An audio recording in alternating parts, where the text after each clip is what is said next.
Welcome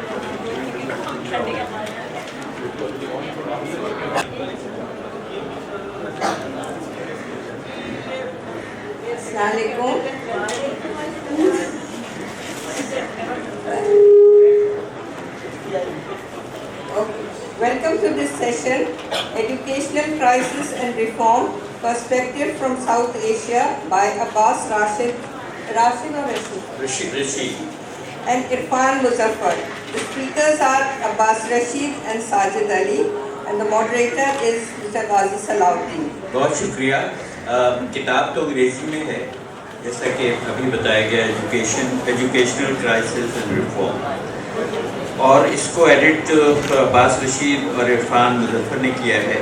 اور کیونکہ عباس رشید خود یہاں موجود ہیں تو میں چاہوں گا کہ بات وہیں سے شروع کرتے ہیں کہ اس کتاب کو جو ایڈٹ کیا انہوں نے تو اس کی کیا اہمیت ہے، کیسے یہ مضامین جو ریسرچ کے مضامین ہیں یکجا ہوئے، کن کن موضوعات پہ زیادہ زور دیا گیا. اور میں چاہوں گا کہ میں نے جب اس کا انٹروڈکشن دیکھا تو دو موضوعات ایسے ہیں کہ میں چاہتا ہوں کہ اس پر اگر گفتگو ہو جائے. وقت ہمارے پاس کم ہے اور یہ موضوع بہت گمبھیر ہے، بہت سنجیدہ ہے، اتنا سنجیدہ ہے کہ اس کی ایک عکاسی تو حاضرین کی تعداد سے ہو جاتی ہے. تو ایک تو ہے wither the state in education، کہ جو ریاست جو ہے وہ اپلیکیٹ ہو گئی ہے، اس نے اپنے آپ کو بالکل غیر متعلق سا کر لیا ہے تعلیم سے. تو ایک تو یہ موضوع ہے کہ جو میں چاہوں گا کہ اس پہ بات ہو. اور دوسرا موضوع جو ہے وہ ہے لینگویج اینڈ لرننگ. اور لینگویج اینڈ لرننگ ایک مثال تو یہی ہے کہ اس انگریزی کتاب پہ میں نے اردو میں گفتگو شروع کی ہے. اگر آپ چاہیں تو ہم انگریزی بھی سارا proceedings we can lapse into English if you want. مجھے نہیں پتا کہ حاضرین کا مطالبہ کیا ہوگا. تو یہ جو میڈیم آف انسٹرکشن کا، لینگویج کا تعلیم میں جو مسئلہ پاکستان میں تو بہت ہی مشکل ہوتا جا رہا ہے. تو ایک تو یہ ہے. تو یہ دو موضوعات میں چاہتا ہوں کہ اس پر ہم فوکس کریں. اور میں شروع کروں گا عباس رشید صاحب سے کہ وہ بتائیں کہ یہ کتاب کیسے ہمارے ہاتھوں میں آ گئی، کس طرح سے یہ ترتیب دی گئی، کیوں لکھی گئی. جی آپ بتائیں. بھائی صاحب آپ کی اجازت سے میں اگر دونوں زبان کا استعمال نہیں، you welcome, please please you welcome. So let me just start with a very quick intro. A key idea behind this book was to examine the education deficit in the South Asian regional context. So we have authors from Pakistan, Bangladesh, India, Sri Lanka and Nepal contributing insights into the challenge and response dynamic from their unique perspective. But the issues are common, many of the issues are common across the region. So hopefully this volume can contribute to the conversation over education quality, contextualizing the country-specific elaboration of education issues. Essentially ہم یہ چاہ رہے تھے کہ جو یہ experts ہیں تعلیم کے ان مختلف ممالک میں، وہ کسی ایک ایسے ایشو کو پک کریں جو ان کی نظر میں بہت اہم ہے، اور اس کے بارے میں وضاحت کریں کہ وہ اپنے تناظر میں اسے، اپنے پرٹیکولر جو ان کا کانٹیکسٹ ہے اس کے تناظر میں اسے کیسے دیکھتے ہیں. تو ایک جو تھیم ایمرج ہوتی ہے اس میں وہ ہے، جیسا کہ غازی صاحب نے بھی فرمایا، کہ جو ریاست کی لا تعلقی ہے اس ایریا سے، جو کہ ایک سطح پہ ہم یہ دیکھتے ہیں کہ، اور یہ ہم نے پاکستان کے کانٹیکسٹ میں ایک اس میں مضمون ہے، ایک انڈیا کے کانٹیکسٹ میں ہے، کہ جو پرائیویٹائزیشن کے عمل کو دیکھ رہا ہے کہ یہ گریجولی جو پرائیویٹ سیکٹر ہے اس کا رول بڑھتا جا رہا ہے، اور اس کی امپلیکیشن تعلیم کے معیار پہ کیا ہے. یعنی where is this phenomenon going, کہ ایک طرف آپ ایمفسائز کرتے ہیں، this is equally true of India, کہ جو پبلک سیکٹر ہے اس کے لیے آپ مختلف اقدام، پالیسیز، انٹرونشنز، کئی قسم کی چیزیں، ڈونرز بھی آ رہے ہیں، جا رہے ہیں، یہاں پہ ریاست بھی بہت کچھ نئی سے نئی پالیسیز لاتی ہے, نئے نئے پروجیکٹ ہیں, نئے پروگرامس ہیں, بہت سی انٹرونشنس ہیں. ایٹ دا سیم ٹائم ہم یہ دیکھتے ہیں کہ ایک پرائیویٹ سیکٹر کا جو رول ہے, جو عمل ہے, اس میں بھی ریاست بہت دلچسپی لے رہی ہے. So there is the phenomenon of public resources being made available to support private schools. یعنی یہ نہیں ہے کہ ایک پرائیویٹ سیکٹر اپنے طور پہ, اور جو اس کا رول ہے وہ ضرور پلے کرے, اور کئی بہت سے اچھے پرائیویٹ اسکول ہیں, وہ سب اپنی جگہ. لیکن جب یہ جو رخ ہے یہ خطرناک ہے کہ اگر ریاست یہ سمجھتی ہے ان کا رول, ان کی کنٹریبیوشن بالکل مناسب اپنی جگہ, وہ ہر حوالے سے ہمیں اس کی قدر ہے. لیکن اگر ریاست یہ سمجھتی ہے کہ جو پبلک سیکٹر ایجوکیشن کا کرائسس ہے اس کا حل پرائیویٹ سیکٹر کے پاس ہے, تو یہ غلط بھی ہے اور خطرناک بھی ہے, کیونکہ ہم یہ دیکھ رہے ہیں کہ ایسا ہو نہیں رہا, نہ یہاں پہ ہو رہا ہے, نہ انڈیا میں ہو رہا ہے, نہ اور ممالک میں شاید. تو اس لیے ایک تو یہ کافی غور طلب ایشو. پھر ہم یہ دیکھتے ہیں کہ یعنی اس چیز کو ہم اس حوالے سے بھی آئیڈینٹیفائی کرتے ہیں کہ مثلا کمیونٹی پہ بہت زیادہ زور ہے سڈنلی, کہ جی کمیونٹی زیادہ ذمہ داری ادا کرے بچوں کی تعلیم میں. بھی کیوں کرے؟ اگر ریاست تعلیم اور صحت پرووائڈ نہیں کر سکتی تو پھر ریاست کا کیا رول ہے؟ یعنی یہ اگر آپ تعلیم کو ایک رائٹس کے پرسپیکٹو سے دیکھتے ہیں, اور ہم تو 25A ماشاء اللہ پاس کر چکے ہیں.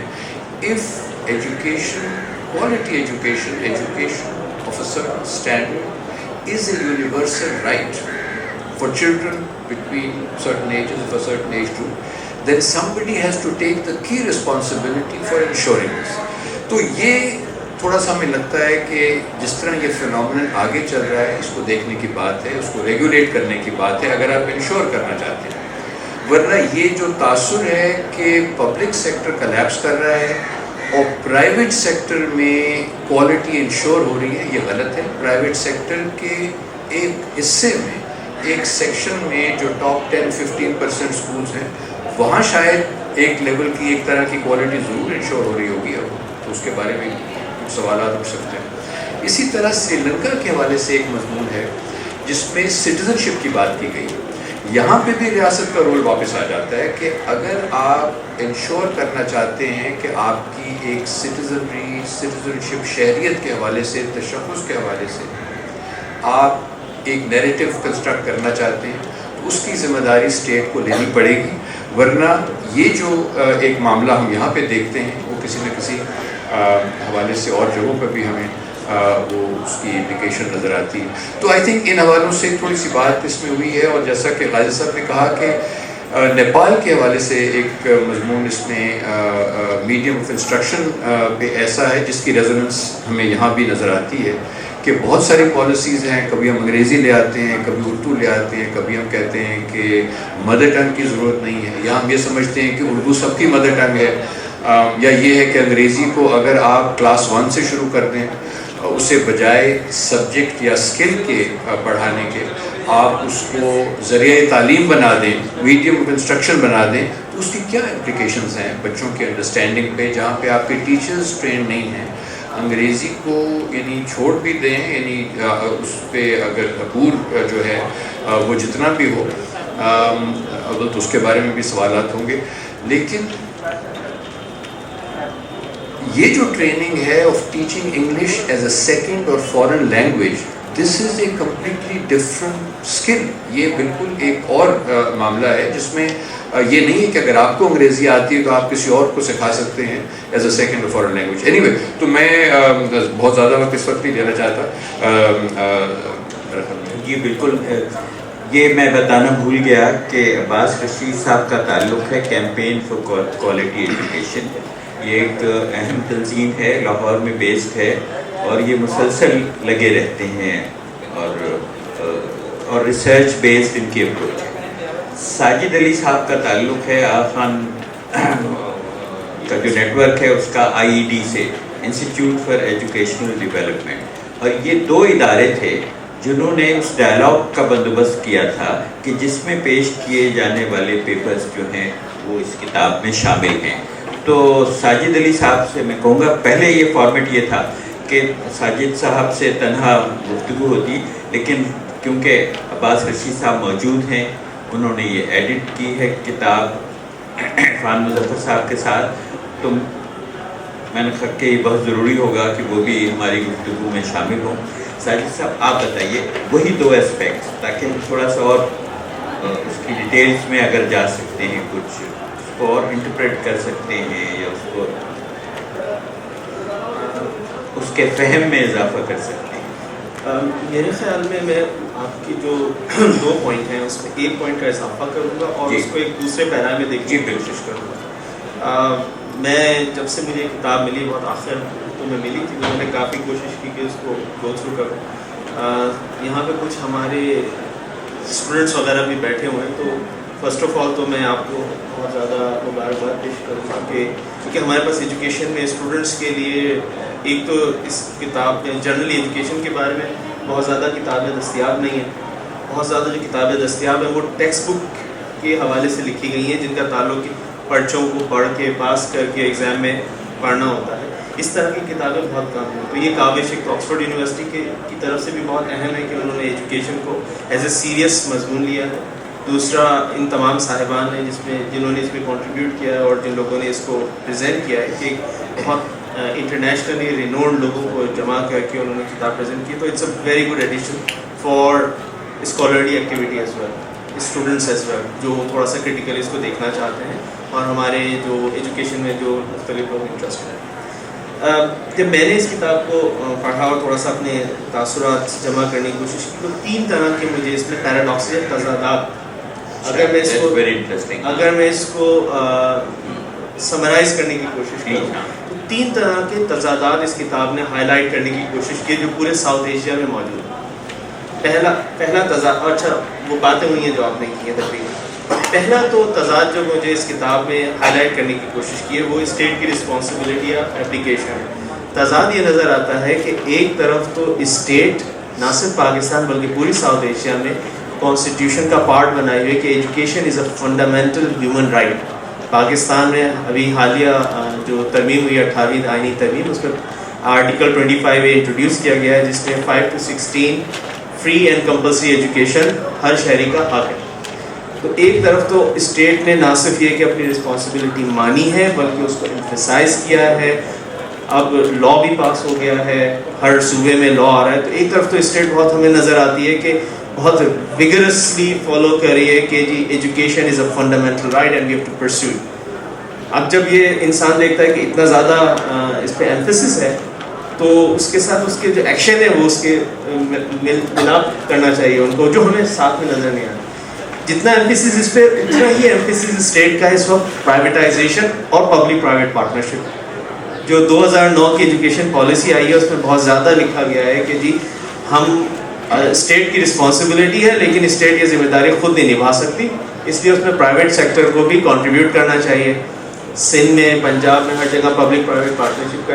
تو یہ تضاد مجھے نظر آتا ہے کہ ایک طرف تو اسٹیٹ کہہ رہی ہے کہ جی ہماری ذمہ داری ہے ہر ایک کو دینا چاہیے، اور دوسری طرف اسٹیٹ ساتھ میں یہ کہہ رہی ہے کہ جی پرائیویٹ اداروں کو اسٹیٹسٹکس بھی ہمیں یہی بتاتے ہیں کہ جی تقریباً پچھلے 10 سالوں میں جو پرائیویٹ کا رول تھا وہ بڑھ کے اب 30 سے 35% ہو گیا، اور شہری علاقوں میں تقریباً اسٹوری الٹی ہو گئی. تو شہری علاقوں میں ایک تضاد مجھے نظر آتا ہے. دوسرا تضاد جو مجھے نظر آتا ہے وہ لینگویج کے بارے میں جو آپ نے اٹھایا ہے کہ جو ہماری پروفیشنل رائے ہے، آپ کسی بھی ایک ایجوکیشنسٹ سے بات کریں یا کسی بھی زباندان سے بات کریں، وہ یہ کہے گا کہ جو مدر ٹنگ ہے اس میں تعلیم ہونی چاہیے، اسی میں لوگوں کو سمجھ میں آتا ہے. بچے کی جو ابتدائی تعلیم ہے مدر ٹنگ میں ہونی چاہیے، اس میں بچوں کو سمجھ میں بھی آتا ہے، شعور بھی حاصل ہوتا ہے، وہ اس سے کچھ آگے بات کر بھی سکتا ہے، اور ایکوزیشن آف سیکنڈ لینگویج اور third language is possible after word. اور یورپ میں اس کی بہت ساری مثالیں ہیں جہاں پہ پرائمری اسکول میں ایک آپشنل لینگویج ہمیشہ موجود ہوتی ہے. لیکن اس پروفیشنل رائے کے برعکس جو ہم پاپولر رائے دیکھتے ہیں، پاپولر لوگوں کی رائے دیکھتے ہیں، وہ یہ کہتی ہے کہ جی English is a popular demand. ایک اس میں ایکسرپٹ اگر آپ کی اجازت ہو تو میں نیپالی خاتون نے جو کہا ہے وہ میں آپ کو سنانا چاہتا ہوں. آپ تو بہت نشان لگا کے جی کوشش تھی میری کہ جسٹیفائی کروں بات. بہت شکریہ. اس میں ایک نیپالی خاتون ہے جو کہ نیک ٹائی, ایک انگلش میڈیم اسکول کا ایک علم سمجھا جاتا ہے نیپال میں کہ نیک ٹائی لگی ہونی چاہیے, تو یہ انگلش میڈیم اسکول ہے. تو اس پہ وہ ایکسرپٹ ایک ہے جہاں پہ یہ آتھر لکھتے ہیں کہ and I quote, for instance a mother from an indigenous community said, and I quote, my child would not come here if wearing necktie was not made a rule this year. اچھا, My child would not come here if wearing tie was not made a rule this year. This has given relief to those of us who cannot send their children to private schools. جب سرکاری school میں نیک tie لازمی کر دی گئی تو mother نے بھی سکھ کا سانس لیا کہ اب ہم بہت فخر سے اپنے بچوں کو سرکاری اسکول میں بھیج سکتے ہیں کیونکہ وہ نیک ٹائی لگاتا ہے. جبکہ اگر ایسا نہیں ہوتا تو کیونکہ ہم افورڈ نہیں کر سکتے پرائیویٹ اسکول میں اپنے بچوں کو بھیجنا, تو ہمارے لیے شیم فل ہی رہتا بچوں کے لیے. تو لینگویج کا ایک تضاد یہ جو پاپولر اور وہ آتا ہے. تیسری بات کر دوں پھر ہم. تیسرا تضاد جو میرے سامنے آتا ہے جو کہ میں بہت خصوصی طور پہ ہائی لائٹ کرنا چاہتا ہوں کیونکہ میرا تعلق انسٹیٹیوٹ فار ایجوکیشنل ڈیولپمنٹ آخر یونیورسٹی, اور ہم ٹیچرس کی تیاری پہ بڑا زور دیتے ہیں اور ہم سے سمجھتے ہیں کہ تعلیم, quality education is not possible without quality teachers. The quality of a student cannot be better than the quality of the teacher. یہ ہماری فلاسفی ہے. ایک جو تضاد یا پیراڈاکس نظر آتا ہے, increase attention to teacher quality. Again مطلب ایک طرف تو گورنمنٹ بہت زیادہ توجہ دے رہی ہے, ایمفسائز کر رہی ہے آن انکریزنگ ٹیچر کوالٹی. ہمارے بہت سے ادارے بھی بن رہے ہیں, پائٹ ہے provincial institute of teacher education Sindh میں, اسی طرح اسٹیڈا ایک تنظیم بنی ہے جہاں پہ ایک ایمفسس ہے ٹیچرس کی کوالٹی امپروو کرنے کا. دوسری طرف ہم دیکھ رہے ہیں ٹیچرس کی ڈی پروفیشنلائزیشن بھی ہو رہی ہے. وہ کس طرح ہو رہی ہے کہ انڈیا میں خاص طور پہ بتایا گیا کہ کانٹریکٹ ٹیچرس ہائر کیے گئے ہیں پبلک سیکٹر میں, جو کہ فنومینا اب ہمیں پاکستان میں بھی نظر آ رہا ہے, پنجاب میں میرا خیال میں بس پنجاب میں یہ کافی زیادہ پاپولر ہو رہا ہے کہ کانٹریکٹ پہ ٹیچرس ہائر کریں. فلاسفی یہ کہ کانٹریکٹ پہ ٹیچر کانٹریکٹ بیسڈ ہوتے ہیں, اچھا پڑھاتے ہیں, کم تنخواہ میں زیادہ بہتر کام کر دیتے ہیں, لوکل کمیونٹی سے اویلیبل ہوتے ہیں. اس کی ڈاؤن سائڈ یہ ہے کہ ان لوکل ٹیچرس کی پروفیشنل ریکوائرمنٹ بھی کم ہوتی ہے. اب ہم یہ کہہ رہے ہیں کہ ایک طرف گورنمنٹ کہہ رہی ہے 4 سال ایجوکیشن کو, پہلے 1 سال میں بی ایڈ ہو جاتا تھا, اب گورنمنٹ کہہ رہی ہے کہ 4 سال میں بی ایڈ ہوگا. اس کا مطلب پروفیشنلی امپروو کرنا چاہیے. لیکن جب وہ 4 سال کا ٹیچر پڑھ کے باہر نکلے گا تو اس کو government as a contract teacher نہیں لے گی, کیونکہ کانٹریکٹ ٹیچر میں سستا ٹیچر صرف بی اے کے ساتھ یا میٹرک کے ساتھ اویلیبل ہے. تو یہ بھی ایک پیراڈاکس ہے کہ ایک طرف کوالٹی ٹیچر کے اوپر زور, دوسری طرف ٹیچرس کو ڈی پروفیشنلائز کرنا, کیونکہ جو ٹیچر کانٹریکٹ پہ آئے گا اس کے لیے کوئی انسینٹیو نہیں ہے کہ وہ تعلیم حاصل کر اپنی کوالٹی امپروو کرنے کے لیے کوئی کوشش کرے سوائے اس کے کہ وہ اسٹوڈنٹس کا ایگزام ریزلٹ صحیح کروا سکے. تو یہ میں سمجھتا ہوں. جی بالکل, یہ جو ساجد صاحب نے 3 پیراڈاکسز یا بتائے تضادات, تو میں تو کہتا ہوں کہ اس کو اب ہم پھیلا دیں. تو بنیادی تضاد تو یہی ہے نا کہ وارڈنگ between 2 words, one dead the other powerless to be born. تقریباً وہی صورتحال ہے. لیکن وہ جو میڈیم کی بات میں نے کہا تھا کہ اس پہ بھی ہم توجہ کچھ کریں, اور آپ نے جو بات کی اور جو اس کتاب میں بھی ہے کہ پاپولر ڈیمانڈ ہے کہ انگریزی, وہ کیوں ہے؟ وہ اس لیے ہے کہ وہ لوگ دیکھ رہے ہیں کہ جو انگریزی بولتے ہیں وہ حکومت کر رہے ہیں, انگریزی کا راج ہے, انگریزی کے ذریعے اقتدار, یعنی پاور کی زبان ہے نا انگریزی. لیکن ڈسیپشن یہ ہے کہ وہ غریبوں کے لوور کلاس کے بچے کسی بھی اسکول میں کسی طرح بھی وہ انگریزی نہیں سیکھ سکتے کہ جو کہ ایک چھوٹے سے طبقے کے اسکولوں میں سکھائی جاتی ہے. تو یہ تو ایک ڈسیپشن ہے ان کے لیے, and they need to be told کہ بھائی مت بھاگو اس انگریزی میڈیم ایجوکیشن کے پیچھے, کیونکہ اس سے تمہیں نہیں کچھ ملے گا. اور تو یہ ڈو یو تھنک کہ میں جو کہہ رہا ہوں وہ صحیح ہے کہ یہ ایک دھوکہ دہی ہے, یعنی ٹائی والی بات تو بالکل اس کو ثابت کرتی ہے. ڈونٹ یو ایگری کہ اگر لوگ مانگ رہے ہیں ایجوکیشن تو وہ غلط مانگ ہے؟ عباس ریچی صاحب آپ بھی اس پہ اگر کچھ بتائیں کہ آپ پہلے تھوڑا سا بولوں. جی بالکل, میں اس پہ کیونکہ ریسرچ کی ہوئی, ہاں نہیں بالکل نہیں تو زیادہ چانس ہوگا. میرا خیال میں تو یہ وہ ایک سراب کے پیچھے لوگ بھاگ رہے ہیں, اور میرا خیال میں اس کے ابھی تک کیونکہ یہ چیز نا ایک تھیوری کے لیول پہ ہے, جس میں ہم دیکھتے ہیں کہ بعض دفعہ یہ تھیوری, کیونکہ ابھی ہم میں سمجھ میری تعلیم جو ہے ایک سرکاری اسکول میں ہوئی, تو میں سمجھتا ہوں کہ ہم سرکاری اسکول کے اچھے دوروں کے آخری اسٹوڈنٹ ہیں، کہ جب میں نے دیکھا کہ میرے بعد میرے چھوٹے بھائی نے اسی سرکاری اسکول میں تعلیم حاصل کی، اس کے بعد اس کے چھوٹے بھائی نے حاصل کی تو بہت برا ہو گیا تھا. جب ہماری بہن کی باری ہے جو 6-7 سال چھوٹی ہے، تو ہم نے کہا کہ نہیں بھائی اب اس کو کسی پرائیویٹ اسکول میں کرائیں. تو میرا خیال میں ہم سمجھ سکتے ہیں کہ وہ آخری سرکاری اسکول کے اچھے دور کے اسٹوڈنٹ رہے ہیں.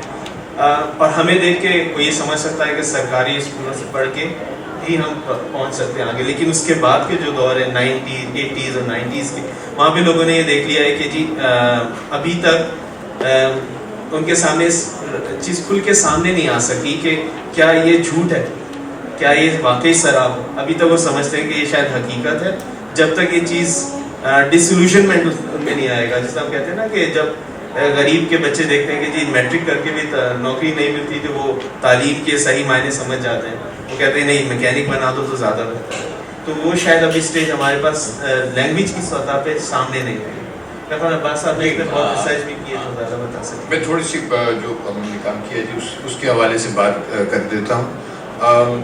دیکھیے میرا خیال یہ کچھ معاملہ مجھے تو یوں لگتا ہے آپ کی بات کو آگے بڑھاتے ہوئے اور سارے کہ اور ہمارے پاس یہ مثالیں ہیں. سینٹرل ماڈل کوئی اتنی پرانی بات نہیں ہے جو لاہور میں، اور کئی ادارے ہیں. ٹی سی ایف کا بڑی دیر تک وہ یہی رہا ہے کہ medium of instruction was Urdu, اور اس میں بات ایکچولی یہ ہے کہ یہ جو انگریزی کا حصول ہے، یہ جیسا آپ نے کہا کہ یعنی جو ایک بہت 0.1% ایلیٹ ہے، وہاں بچے انگریزی سیکھتے نہیں ہیں، ایکوائر کرتے ہیں، اور اسکول سے نہیں ایکوائر کرتے، گھر سے ایکوائر کرتے ہیں. اکثر جو ایلیٹ اسکول ہیں وہاں بھی یہ بندوبست نہیں ہے کہ وہ ٹیچر ہوں انگریزی کے who can teach English as a second or foreign language. تو یہاں پہ تو ایلیٹ نان ایلیٹ کا مسئلہ اسکول کا نہیں ہے، گھر کا ہے. دوسری بات یہ ہے کہ میں سمجھتا ہوں، شور ہم جیسے بہت سے اور اکثر لوگ سمجھتے ہوں گے کہ یعنی it does become the acquisition of English becomes a private good. اگر آپ وہ حاصل کر لیں گے، آپ کے پاس مواقع زیادہ ہوں گے، آپ کی موبلٹی، آپ کے امپلائمنٹ کے چانسز بہت سی چیزوں میں. سو ضرور مطلب ہے کہ پرابلم یہ ہو جاتا ہے کہ یہ جو روٹ ہے یہ فرق ہے. یعنی لٹریچر، میں لینگویج کا ایکسپرٹ نہیں ہوں، پر جہاں تک میں نے یہ لٹریچر پڑھا ہے اور دیکھا ہے، اس میں ایک بات بڑی واضح ہے کہ آپ you have to allow the child to be anchored in a language تاکہ he or she develops their cognitive ability to acquire languages. تو پہلی لینگویج آپ کی چاہے اردو ہے، سندھی ہے، سرائکی ہے، پنجابی ہے، پشتو ہے، کسی ایک لینگویج میں بچے کو فلوئنٹ ہو لینے دیں. مطلب ہے کہ جب وہ 5 سال کی عمر میں، یہاں تو اب کچھ اور ریت بن گئی ہے، 3 سال کی عمر میں لوگ بھیج دیتے ہیں، but I don't know that's a good idea. لیکن لیٹس اسیوم کہ اگر اکثر بچے 5-6 سال کی عمر میں جاتے ہیں، by that time according to experts in language they already have a vocabulary of 3,000 to 5,000 words.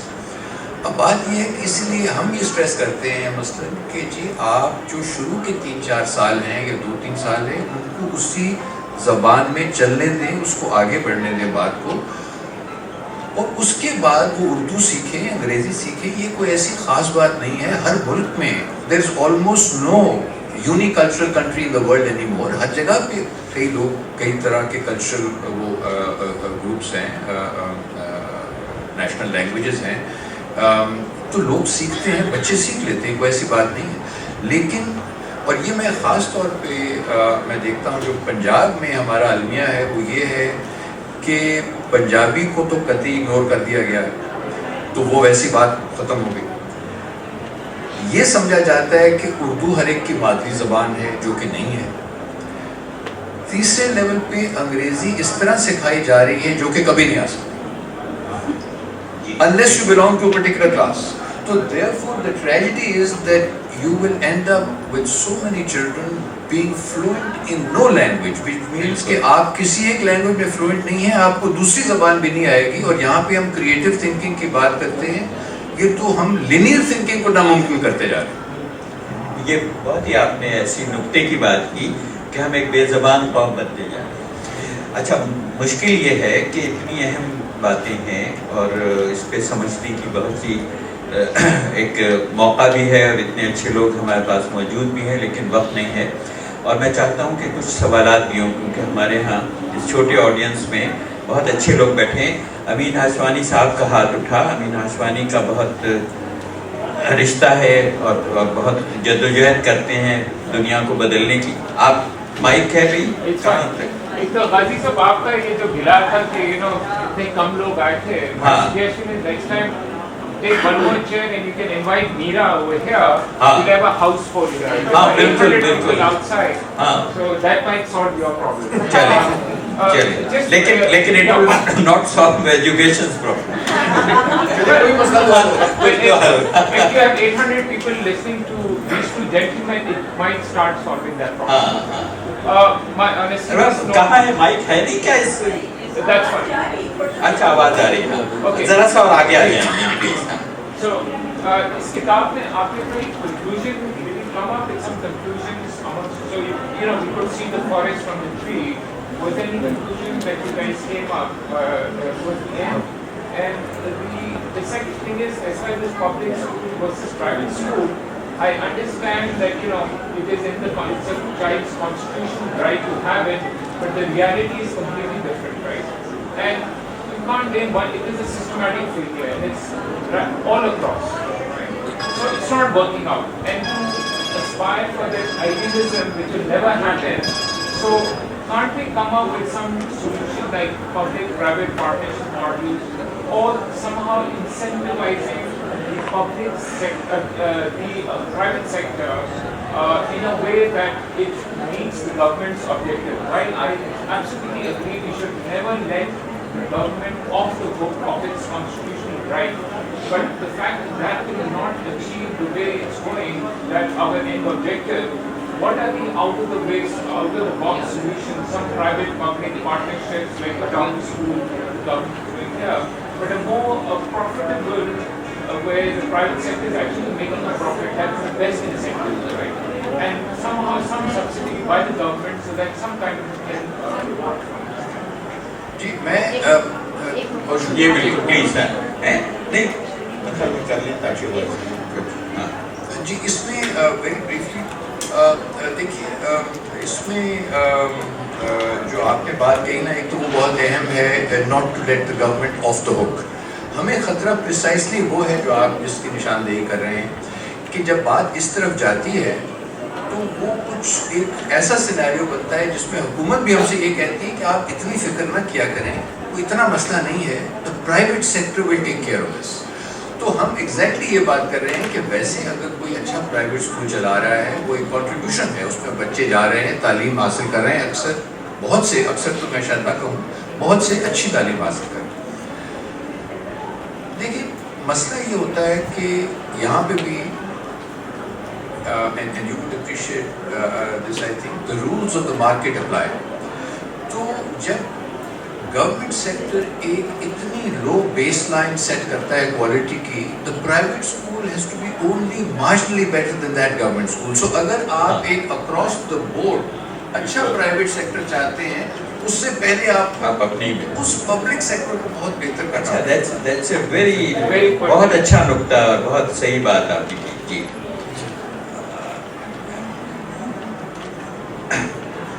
Babar پہلے کر لیں پھر ہاں ہاں